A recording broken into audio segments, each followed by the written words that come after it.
Hello, everyone. Welcome to everyone that's joining live tonight on this lovely Wednesday night we have here. It's been raining here all day, which hasn't been too fun, but that's all right.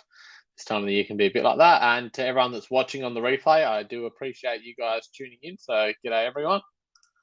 It's been a busy couple of weeks. So I don't know if anyone might not have seen it, but me and my wife are expecting a baby at the end of October. So it's been pretty hectic trying to get as much work out the door before then. Hopefully, I'll get a couple of weeks off once the baby gets here, which has been a bit of a challenge with the unknown of babies working to their own schedule. So it could be any day from now. 28th is our due date. So it's a bit wait and see each day as I'm trying to pump out as much work as I can before that and trying to still get the YouTube videos out. So I did a video the other day talking about some of the other stuff that's been going on in life. So some of the insurance claim stuff. So we had a car accident a few weeks ago, which was not the most fun thing to deal with, but that's all right. We got through that. Everyone was all good, and we dealt with that. And then we had a leak in our bathroom that caused some damage to some carpet in our lounge room. So it's been a hectic few weeks, but that's right. We're getting through. I can see Mum's here. Thanks for joining, Mum. So it's been busy couple of weeks and stuff. So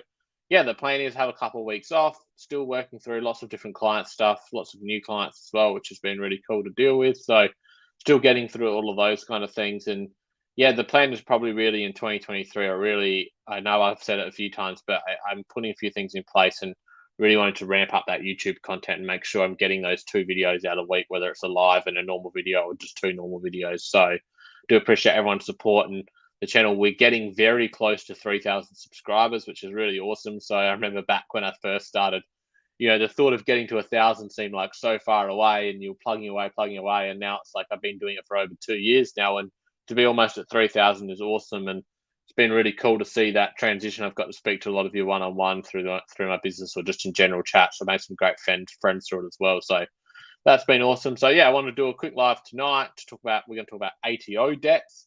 So jump in, talk about that. If anyone's got any questions about anything tax, business, personal life related, anything like that, chuck them in the comments and I'll be sure to answer them. And yeah, hopefully we should see one or two more videos out in October. So that's the plan, assuming all things go to plan. So there probably won't be a live now. Hopefully it might be probably mid-November kind of thing by the time I next do a live. So we'll do tonight's and then ATO debt. So it's just an interesting topic that's been coming up a bit talking to clients or just seeing what's going on with clients and stuff. And so I want to talk a little bit like, how are they raised? Do you actually have to pay the ATO? What are your options? When are things due? Payment plans? Do you just ignore it? Should you lodge things on time? Shouldn't you? What do you do if you think you're not going to lodge on time, etc.? So it's got an interesting topic that I think people are very fearful potentially the ATO, and that's probably a bit if you treat them with respect as far as, okay, look, you communicate with them or you pay things on time or you're at least, updating them why you can't pay, etc., they're pretty good to deal with. Like, they're pretty generous of almost like allowing almost like a little bit of like acting a bit of a bank for some people almost by allowing things not to be paid and stuff like that. But there probably some people then take advantage of that, and that's when the ATO don't like it. So, you know, what I see is people that get behind on their ATO bills really struggle to catch that up. And it doesn't matter whether that's people that are in business that have got recurring bills that are going to keep coming in, because it's not like a job where they just withhold your tax each pay and that's it, and you get a little tax refund at the end of the year. If you're self-employed, you're going to have to pay your own bills. You've got your own quarterly installments potentially, or your own tax return at the end of the year, which is larger, etc. So putting a plan in place on how you're going to keep on top of that, because what happens, people quite often they seem to fall behind on it and then they really struggle to catch up. Or if you've got some crypto and you make a massive capital gain in 1 year, it's like, well, you want to make sure you put the money away for tax before you go and reinvest that in a risky asset, especially things like crypto and NFTs. I've seen people that have had $150,000 tax bill and they don't have any of those gains. They've at that stage they've made $300,000 or $500,000 gains, but they've spent all of that and they've reinvested it all and they've lost it all, and now they've got no money to pay the tax bill. So understanding when your ATO debt is going to rise will be much simpler to handling it. Like, that's the basics of it. It's like, okay, if you can be on top of it, yes, I'm going to have an ATO debt, or yes, I know I'm going to have a quarterly installment. This is going to happen every quarter. I need to do that. So, do you actually have to pay the ATO? Well, yes, you can see some crazy stories about people trying to say, oh, you don't have to. It's like, Do you need to pay them? Yes, but you do have options. You don't necessarily need to pay them all in full on the day something's lodged. So understanding when your due date of your payment is important, no different to any bill.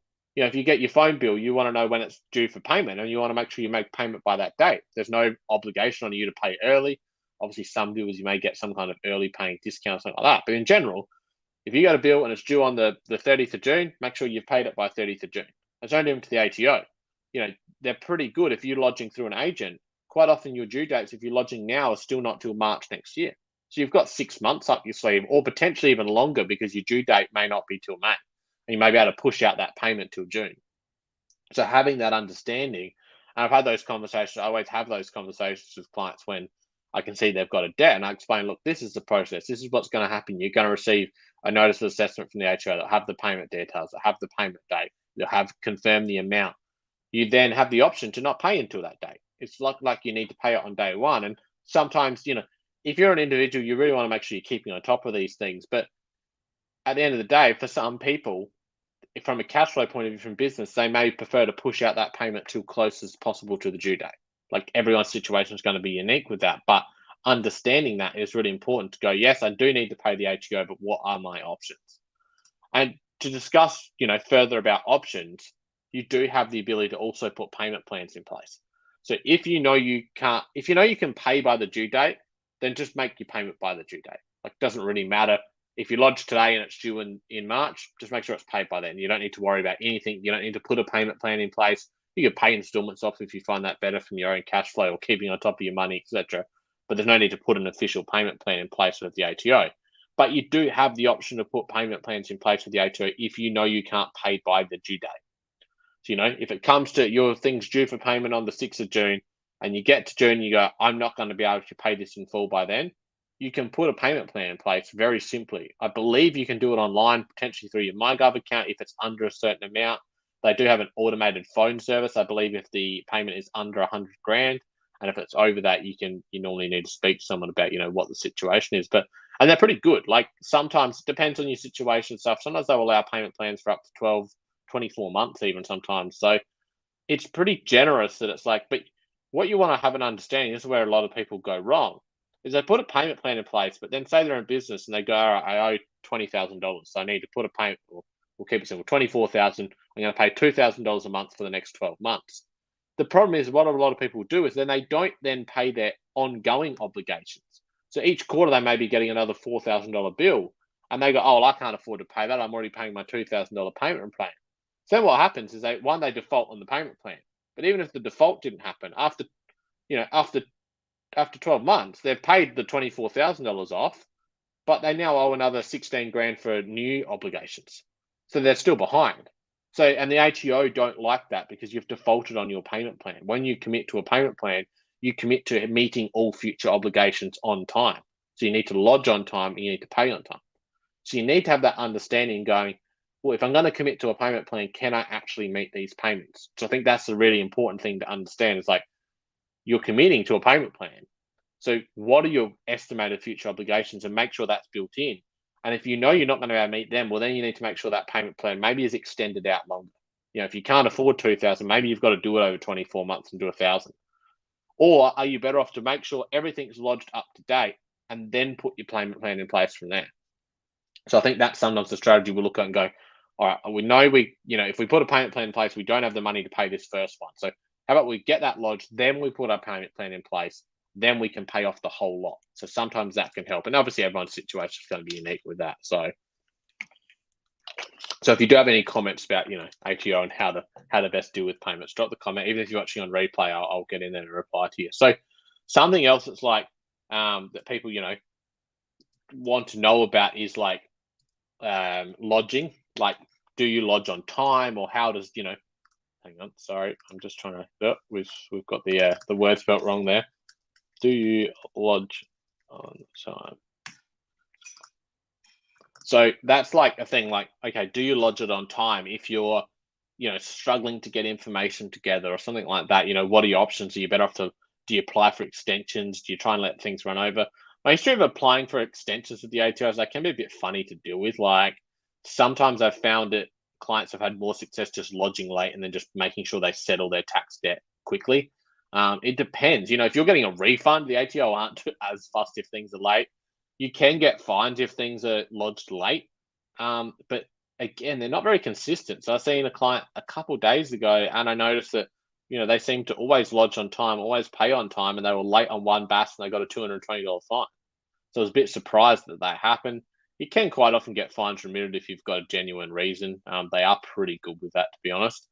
But then you can have other situations where it's like, I've seen clients with 10, 15, 20 years of tax returns done, we've lodged and the ATO have given no fine. So it's a bit unpredictable. So obviously the ideal thing is to lodge on time. And if you can't communicate with the ATO, but if they won't give you an extension, sometimes you're better off just go, look, I want to get this accurate, spend an extra couple of weeks on it, get it done, get it lodged, and then make sure if you owe them, make that payment quickly and make it efficiently, and or communicate and put that payment plan in place. So like I said, hit and miss as to whether you're going to get a fine or whether they're going to, what's going to happen.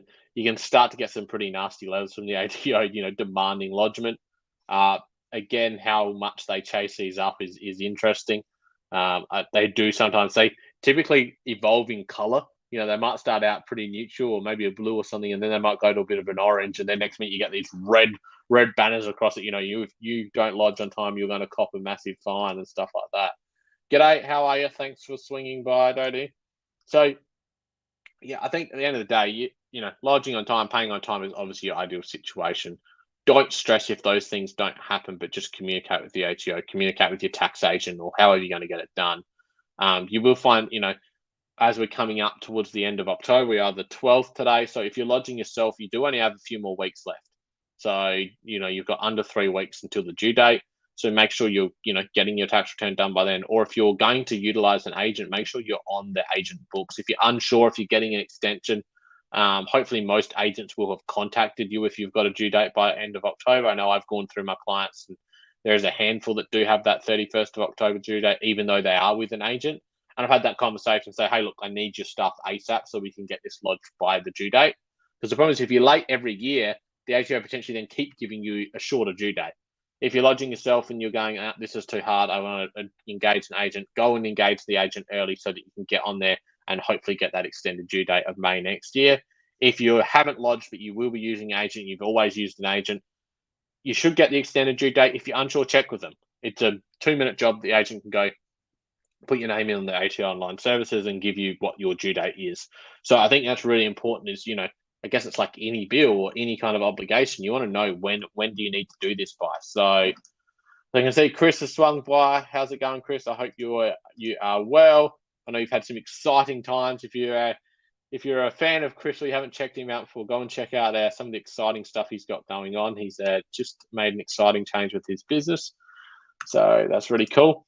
So like lodging on time, paying on time, like I said, it's ideal, but if you can't communicate, understand what's going to happen. I think that's the, that biggest thing across all ATO debts, which, I talked about right at the start, is that understanding like when you're going to have an ATO debt, like, okay, doing some tax planning, especially, if you just work for someone, you're an individual, you work for someone, you claim some deductions at the end of the year, you shouldn't normally get a tax bill unless you've got, say, a HECS debt or you've got some salary sacrifice and something hasn't quite worked out or you're working multiple jobs. But for the general person, no, you shouldn't end up with the tax debt, so shouldn't be worried. If you're in business or you've got other investments and stuff like that, you should be doing some type of tax planning, whether that's with an account or whether it's yourself, is understanding what is my likely tax position, especially as you get closer to the end of June, starting to understand. I mean, the best, most efficient businesses are on top of this all year round. So it's like, I know for myself, when I run my business, I put money away each week or each fortnight based on, okay, how much revenue come in, what normal percentage of that will I need for tax based on, you can look at last year and go, okay, I earned $100,000 of revenue and I end up paying out $20,000 of tax across GST and other things. Therefore, I know I need to put 20% of my revenue away. Like that's a very basic way to start. And therefore, when your quarterly bills might come in, it's like, oh, yeah, I've got a $4,000 GST bill, but I've got $3,800 in my account. Well, that's easy. I've got that in a separate tax account. You can pay that and I only need a small top up. You're not chasing, you're not looking for, I need to take $4,000 out of cash flow right now. Like, or some of the best businesses have got those cash flow buffers. So, I work with a few clients and they like to have a $30,000 or $40,000 cash in the bank at all times. So if they get if the bill's higher than expected, they know how to cover that. So Chris said our tax planning session was king. I also put money away weekly. Yeah, so tax planning is really great. So, I've worked with obviously people like Chris, as he's just mentioned, but it's like, working with them and going, okay, where are we at from a tax point of view? Right, my guy, all right, look, we've got 50 grand of profit. This is how it's going to be distributed. Or, if you're sole trader, it's all going back to you. This is the expected tax. Are you prepared for that? Or in some situations, I've had those conversations, been able to tell clients, hey, look, you're actually not going to owe any tax this year because we can apply this or we can do that. And they're like, oh, great, I've got 5 grand away in account. Do I still need that? So, well, no, at the moment, you've got no current tax obligations. Now, you may have future ones that you want to save for, but that 5 grand, they may be able to reinvest in their business. So I've definitely had those conversations where people have over put away. So it can go both ways, but at least it allows you to plan. And, if you're doing that all year round, you should start to go, okay, look, I'm a bit short here. I can't catch, that bill's not going to be due for another 18 months though. So, or 12 months. So look, if I just start, I need to chip away. I need to be putting more away for tax. Maybe I need to do 22% instead of that 20%. And therefore over time it will catch up. So, I know Chris said I also put money away weekly. And I started doing that after reading Profit First. I already obviously had an understanding of what you need to do from a tax obligations point of view, but that was a really good read of like understanding it's like, well, how can we look at this from a percentage point of view of going, like I said, the simplest way sometimes it's hard to know your profit. So it's like, what's the percentage of my turnover that needs to go to tax? And therefore, can I do that? And you may adjust that every 3 months, 6 months, 12 months. I normally do it, either 3 months, or if I know nothing's really changed, I might look at it in more depth at 12 months time and go, hey, was I meeting all my bills last year? Or maybe I wasn't quite, maybe I need to up that tax percentage by a couple percent or stuff like that. And, you can extend that further if you want to go down that whole profit first route, and you can start putting away for profit. You can start putting away for maybe owners' wages, or maybe you've got something long-term savings that you're putting up for, etc. But yeah, understanding your cash flow. I run a quite complex cash flow spreadsheet. It probably looks pretty complex if someone was to look at it, but it takes me about 10 minutes once a week. I update on a Monday morning. I go through what revenue come in last week, what's been paid out. It's got everything mapped out for the next 18 months. Obviously, it's not perfect. It's estimates, but I can go, okay, yep, I know that bill's going to come in this, that one comes in once a year. So I can see it in each column. I've got it by fortnight. And, I can go, okay, to make sure I meet all my bills, I've got this much in recurring revenue, and therefore I need to bring in this much per week. Each week I'm looking at, okay, what new revenue come in that wasn't, and I can quickly see where the business is at. So I can quickly say, okay, if things are going well, oh, that's good. I can start to, what am I looking? Is there something I can reinvest into the YouTube channel? Is there something I can do to expand the business? Or can I increase my own personal wage? You can start to look at all those things. Or if things are, okay, look, I had a few lean weeks there, not enough revenue was coming in. Maybe I need to look and do I need to revise what my projected revenue is? And is that going to cause an issue? Can I maybe now reduce the tax if I'm, not quite making as much? Like, they're the things you can do. And by looking at things weekly, I think that's really important if you're, running a business, is to understand cash flow, because that ties in really well with the topic from tonight of, ATO debt. So, yeah, I hope that's been interesting, people. If you've got any comments, chuck them in there. Like I said, it's one of the biggest issues where I think businesses go wrong in particular, is really struggling to keep on top of the ATO debts. And unfortunately, banks don't like it as well. If they see you've got an ATO debt, they start to query whether they should lend you more money, or any money. So you don't really want to be in the situation where you've got an ATO debt that's uncontrolled. And if you're struggling to keep, unfortunately, I think people think that if they're a cafe and they don't pay their food supplier, this week, the food supplier won't supply them food, they can't run their business. Or if you don't pay your electricity bill, boom, there goes the lights. If you're running, Chris, great stuff, must, like, if you're someone like Chris who's doing reselling, if he just stops, buying stock, well, how can he sell more product? So you don't want to then people go, oh, well, what happens if I don't pay the ATO tomorrow? Well, maybe nothing happens. My lights don't get turned off. My stock doesn't stop coming in. My food doesn't stop coming in. And then they get caught in that habit. So it's, and that's why people go wrong, and then the ATO debt builds up massively. So that's where people definitely can go wrong with it. And I think that's what you need to understand. Like any kind of things, keep on top of it, communicate, and you'll be fine. So, like I said, exciting stuff going on for me personally. I'm going to keep trying to put out as much content as I can, especially in 2023. I really want to get that consistent content going. So, you guys sharing the channel around and things like that, and that really helps me, because it's like, as much as I've already got a good audience, but seeing the audience grow really does help motivate me to keep doing it. You know, seeing those views come in, you guys tuning in on the lives, etc. It does help with motivation to know that more and more people are wanting to listen to what I have to talk about. So do appreciate everyone that swung by tonight, and I hope you all have a good rest of the week and take care.